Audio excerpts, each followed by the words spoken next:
This video is about putting something on top of your concrete.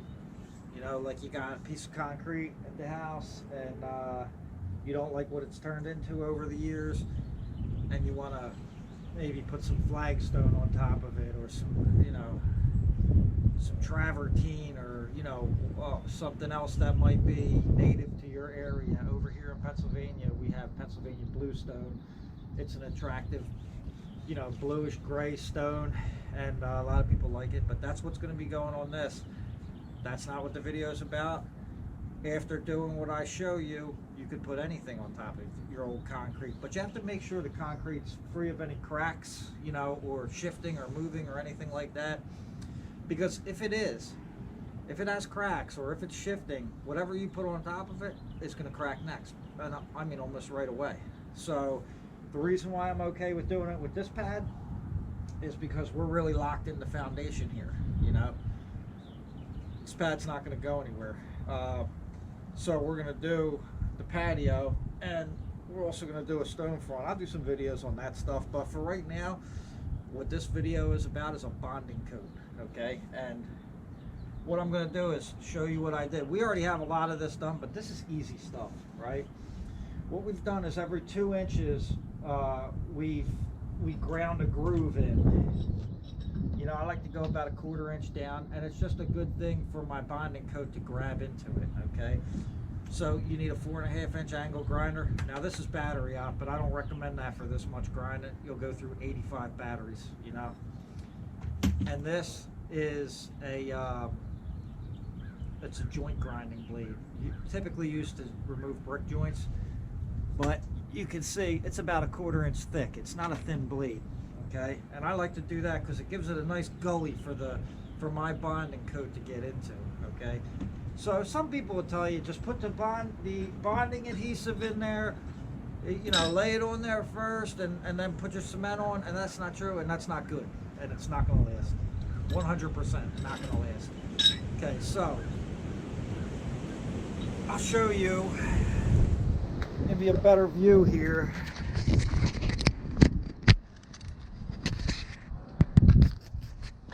You could see we cut all these grooves in here, right down the whole patio, every 2 inches. You know, you can see. Okay, in the front we doubled it up, right? Because this one, you know, our stuff's laying on it with the force of gravity. This one, this vertical, get this crap off of there. But this vertical piece right here, I like to double up. You know, just give it a little bit of a better grab. Okay, so the first thing you do is you get out here and, you know, you spend that time grinding these grooves in, get everywhere you can. Okay, then the second thing you're going to do is grab your power washer and really get in on it, man. You know, really clean up all this part right here, really get close. Use your 15-degree nozzle, and you know, if it blows a little bit off, don't worry about it. That's okay, because if it blew it off with a 15-degree nozzle, then it was going to come off anyways, and it's better for it to come off now than later. Now, after you power wash it and it's still damp, it has to be saturated with water before the next part of the process. And the next part of the process is going to be an acid clean, right? So you've grooved it, you've used the power washer and cleaned it up. At the moment that it's still damp, I take my bug sprayer and this muriatic acid. Now you can get this anywhere. You can get this Home Depot, Lowe's, you know, you can get it at any of your masonry supply yards, probably a tile place. 14 bucks or something like that. And I want to do a 4-to-1 mix. So 4 parts water, 1 part muriatic acid. So whatever it is, you know, I put this much acid in the bug sprayer, I'm putting this much water in. Right, and you're gonna generously apply it, spray it all over the patio, right? You'll see it start to fizz up, and that's the reaction. That's what you're looking for, right? So it's gonna really just kind of clean off all the crappy concrete on the top, and you're gonna let it sit there for 10 minutes, right? And then right away, after the 10 minutes, you're gonna spend some time hosing it off. You make sure you spend a lot of time hosing it off. You know, you want that stuff out of there because you don't want it to be stuck between your old coat and your new coat. it'll start eating away your new coat. Yeah. So now with that being said, I'm gonna come on over here and show you what I got going on. Got a hose, got a cord. You know what I'm gonna do is, this is what you'll need. I use a mixing drill. If you want to mix by hand because you don't have a mixing drill, that's okay. You're doing a little something. I probably need about 2 buckets to get that whole patio, maybe a little more, I don't know. Plaster and trowel. Boom, got our plaster and trowel, spread it around. I keep a margin trowel with me, I like it. You know, now this is important also. Your cement, nothing with lime in it. On a flat application, meaning down on the ground and horizontal, you don't want to put any lime in it, because the lime will bleed out and you will have effervescence on the top of your patio, and it'll be a lifelong endeavor constantly power washing it off. Okay, so you want Portland cement, sand, and you know, any concrete bonding coat, mortar bonding coat. We got this. This is your Lowe's and Home Depot special. I like Sika. Octaweld is also really good. I'm just gonna burn that up because it's been on my truck, right? And you need like a tile notch trowel or a scarifier. It's like a little rake that you kind of put grooves in your bonding coat, because you need it to be grooved for your next application to go on top of it. You'll always want to leave something to grab when you're doing any of this stuff. You know, if I lay a smooth plastering coat on there, there's going to be a cold seam in the middle where it's going to want to just basically be removed. You know, it's going to basically want to come off. Okay, and what I'm going to do first, since I'm done the grinding, the power washing, and the acid clean and the final rinse, what I'm going to do is I'm going to mix up my cement, and I'm going to break out my bonding adhesive. And what I'll do first is I'll dampen this patio, just light little hose spray on it, dampen it up, and then I'm going to pour bonding adhesive on here and sweep it all around. And it's good to let it set for, like, you know, 15-20 minutes. Let it start to kind of tack up before you put your plastering application down. So with that being said, I'm going to get everything ready, and then I'll come back to show you the next part of the process. All right, so we got the GoPro cut off, ran out of battery. So just to make sure, I'm filling the bucket up to about here with sand, about 7 inches down, and I fill the rest with powdered cement, and I dump a bunch of adhesive in there. I also added some water, and you're looking to get it kind of like loose peanut butter. So you get the idea, right? Just whip it smooth. You know, keep whipping the chunks out of it. Give yourself a nice whip. Clean up your edges, get all the crumbs off of it. Yeah. There's 2 reasons I'm shooting this video. The first one is if you want to do it yourself, you can do it. You know what I mean? This is how it's done. But the other one is, don't let some fly-by-night contractor come and say, oh, no, I could just put it right on top of there. Like, yeah, and they do it all the time. And then they call me and say, oh, I just had this done 1.5 years ago, and it's coming up already. And this is why, because people didn't do this. So, you know, this is a 2-part thing. This is why I'm doing the video. Alright, now this is a scarifier. I taped it to the back of my hoe so that I can reach the back without getting on top of my stuff. But basically, after I plaster it on there, I'm just going to strike lines in it. I'm going to go across the whole thing like that. So, anyhow, we got the broom, we got the stuff, we got our plaster and trowel, right? So, we're going to get the stuff on here, sweep it around, be generous with this, yeah? Don't chintz. And then we're going to leave it sit for like 15 minutes.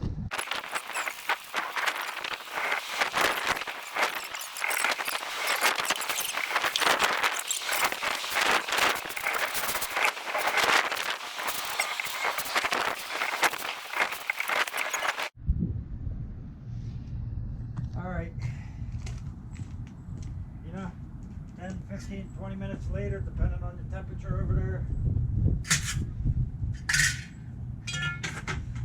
We're just gonna plaster this stuff on. No big deal.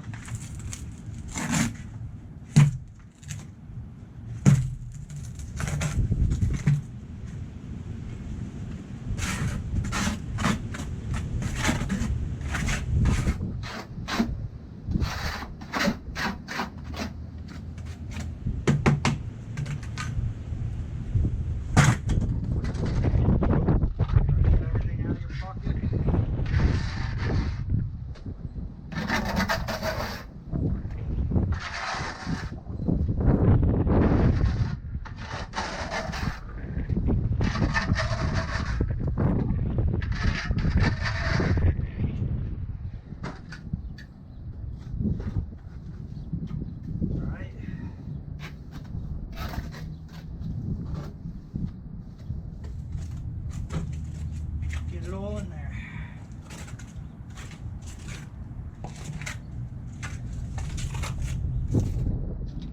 Might get a little stone in there every once in a while.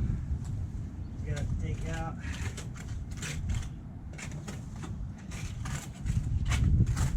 I like to push it in them grooves real nice.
Alright, I was close on the 2 buckets. Now I'm going to be letting this tighten up for a little bit. Like, I'll check it.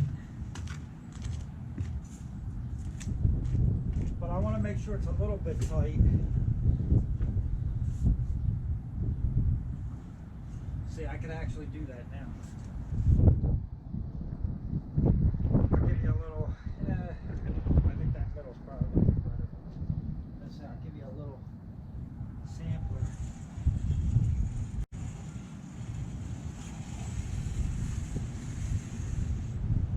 We get nice grooves in there. This way our next, whatever we put on top of this, can get right into those grooves. Yeah, it's a little loose, I'm gonna wait. But I'm gonna go ahead and mix up just a little bit more cement for me to do this corner and this front edge, and then I'll turn it back. Alright. So we got all that plastered, we're waiting to scratch. I'm just going to give you a quick shot on doing the front edge. Now, you want to cover this up, but this is covered with mud right now, and I'll just scoop it off with a shovel afterwards. I like to use a hawk and a plastering trowel. Alright, get it on there, pull a little bit off. You really want to push that in there. Corner the whole thing, right? So now just make sure you push and fill that all in, because that's what's going to give you all your strength, right? That's what's going to give you a real grab. All right, now it's a little tough getting used to that motion, so you can likewise, you got your 2 tools here, your plastering trowel and your margin trowel, right? A little quick, easy way. Right, just throw this on there, get a little bit, push it, pull it back onto what you already put on there, right? Because it'll all stick all around the board. You know, it's easier to use this tool. I use the bigger one. I've been doing this for 20 years. smaller one. It's easy.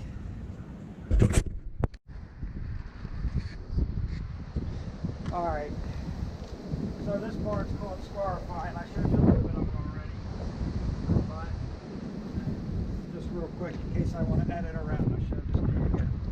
That's a scarifier. You could also use the notched tile trowel, but you're going to need to do the whole thing at once with that notched trowel. This one you get at any masonry supply store, probably at a Home Depot or a Lowe's. It's called a scarifier. They have ones this size, a little bit bigger. And what I'm going to do is scratch my grooves right in this. It's about the right tightness right now. It's sat on the concrete, dried up a little bit. I get all the way back there. Put a nice set of grooves in there. I'm holding back off the edge because I'm going to go across the front edge and do the whole thing at once. But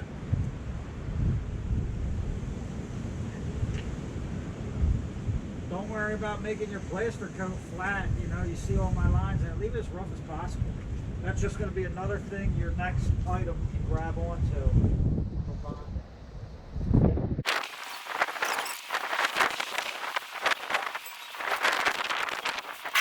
After you do this bonding coat, you're going to want to let it cure for 5 to 10 days before you put anything on it.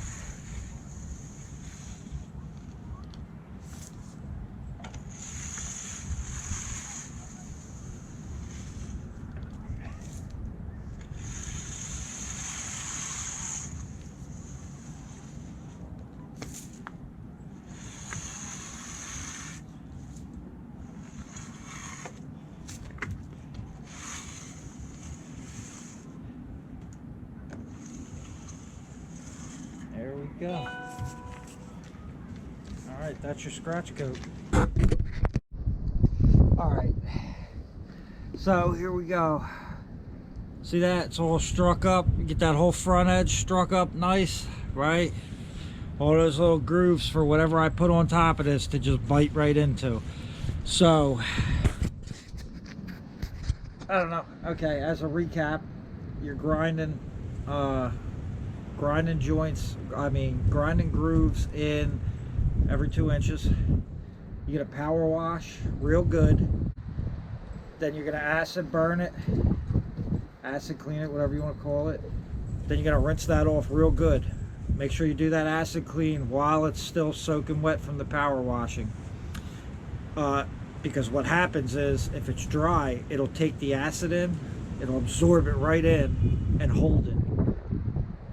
Then power wash it real good. Spend some time power washing it. Then while it's still wet from the power washing, hit it with the acid clean and rinse that off thoroughly, right? Then you're going to want to apply the bonding adhesive generously. Mix your cement and plaster it all on there, right? Now after you got it on there, you want to let it cure for 5 to 10 days before you put anything on top of it, and then you're ready to go.